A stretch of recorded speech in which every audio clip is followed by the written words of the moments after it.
My name is Rondeesha Lee. I'm from Randolph, Massachusetts, and this was my NU in Greece experience.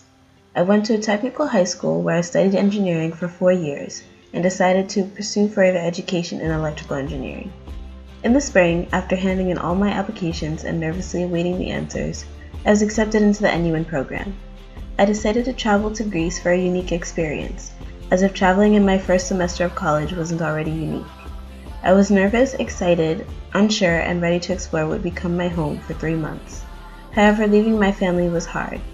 Usually when I traveled outside of the country, I was with my family. I was nervous that I'd be overly homesick and unhappy since I had never been so far from them for so long. Once I arrived in Thessaloniki, I realized that it wouldn't be as much of a hindrance as I had thought, and that I would have the time of my life. Landing in Thessaloniki was invigorating. I couldn't believe I had taken such a big step in my life. In that moment, I felt proud of myself and ready to meet this experience head-on.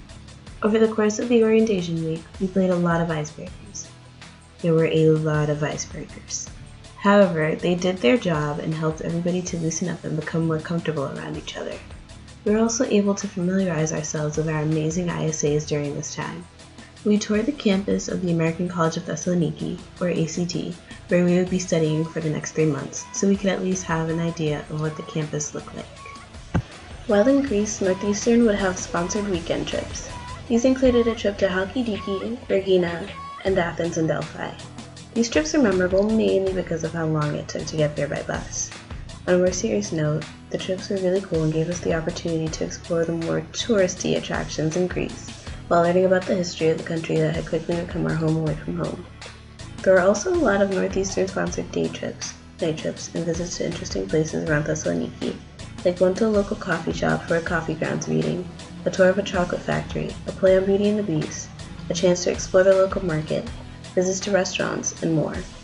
There were also opportunities for us to sign up through ACT to go on other small trips. I chose a nighttime sailing trip around Thessaloniki, a chance to visit the Kozar hot springs where I was able to soak in the naturally hot water and relax a while, and a hike to a beautiful waterfall on Mount Olympus, because I knew I suck at anything remotely athletic and wouldn't be able to make it all the way to the top of the mountain. I didn't travel outside of Greece on the long weekends because there was always something else that I had signed up to do. However, staying in Greece didn't mean that I didn't have fun. I made the most of the experience I had with the friends that I made. Every time I went out, it was a chance for me to take in my surroundings and enjoy the culture around me as I saw it. I was able to witness it all, undisturbed and unfiltered, with my own eyes. It made everything seem so real and surreal all at once, and there are a lot of days I wish I could relive. Now, don't think that being in Greece meant all play and no work. While we were there, we had our classes just like we would back at Northeastern. I had to work hard to maintain good grades. There were weekends where all I did was study or do homework until Sunday night. I know it sounds really bad, but it wasn't, because at least on those weekends I could stay in and do what I needed to. At first, I wasn't sure how easy it would be to learn. I was concerned about a language barrier.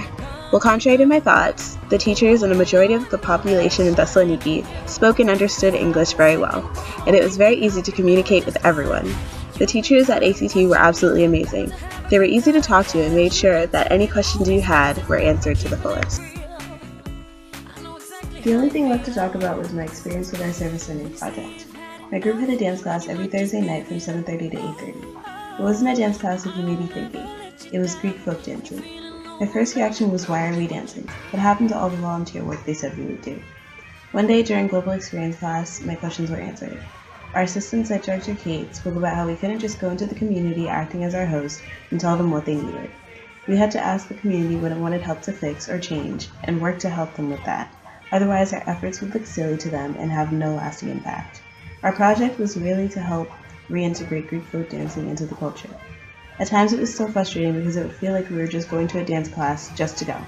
It wouldn't feel like I was helping anything at all. Eventually, we had some Greek students joining our dance classes, and we were able to see how seriously they took the class. I don't know about everybody else, but it helped to make me feel better about what I was doing and realize that, like all the other projects, it would take generations of NUN kids doing this project for this to become reintegrated into the younger side of Greek culture.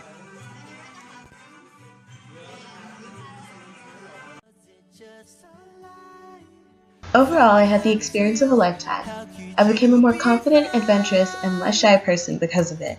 If I had the chance, I would do it all over again in a heartbeat. My experience was unique and more than I could have hoped for. I stepped outside of my comfort zone, scared at what I would find there, but in the end very glad that I did. This chance was one I never thought I would have, especially at such a young age. I'm sad that I have to leave soon, but I know that all the experiences I had here will be helpful as I continue on through life. I will never forget the time that I spent in Greece.